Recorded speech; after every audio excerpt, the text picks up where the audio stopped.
Hey, good afternoon, everyone. Bob Coakley here. Thanks for another great session today. Both calls were fantastic. I appreciate what you guys are putting into it. And of course, it takes two to tango here. This is the exercise I'd like to ask everyone to get done maybe sometime tonight or first thing in the morning. But take one or two or however many leads that you have in Salesforce and prioritize you're going to research them anyway. So what I'd like to ask everyone to do is just kind of almost like deconstruct what you do and how you prepare. So we're trying to collect some ideas, best practices, and this will help me also adapt some of the training video that I do for you tomorrow.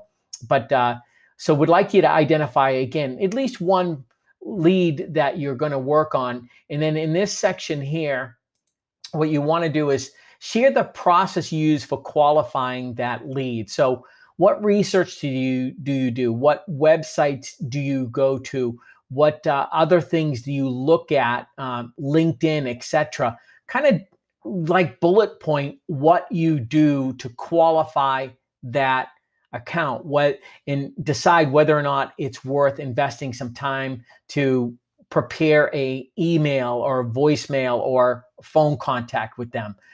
So again, what do you qualify? What's going to be deal breakers? What are nice to have? What are you looking for? So just expand and share as much as you can there. Then secondly, once you've qualified the lead and you say, hey, I want to reach out to them, what would you say in an initial email?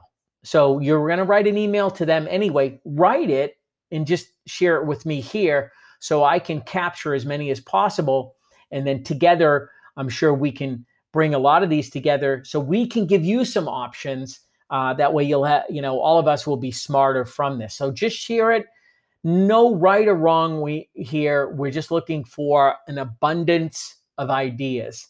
Then secondly, if you were to call them, what would you say? What are 3 to 5 questions you'd want to ask them? Then finally, if you get their voicemail, what would you say in a voicemail?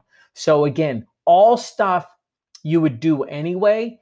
And ideally, you can get to this in the next, tonight or tomorrow. And that way I can collect this information and have as much as possible as I make some final tweaks for the videos that I'm going to spit back out to you Tuesday. Then lastly, just some quick feedback on the call. Was it useful? Not so much. Give us a score there. And there's an area here. Any final thoughts, comments, anything, just an extra area here to share anything else you'd like. Thanks again for everything you're putting into this. Looking forward to our next call. And we are making progress. Good stuff here. We'll talk to you again next Monday, and have a fantastic and safe 4th of July. Take care.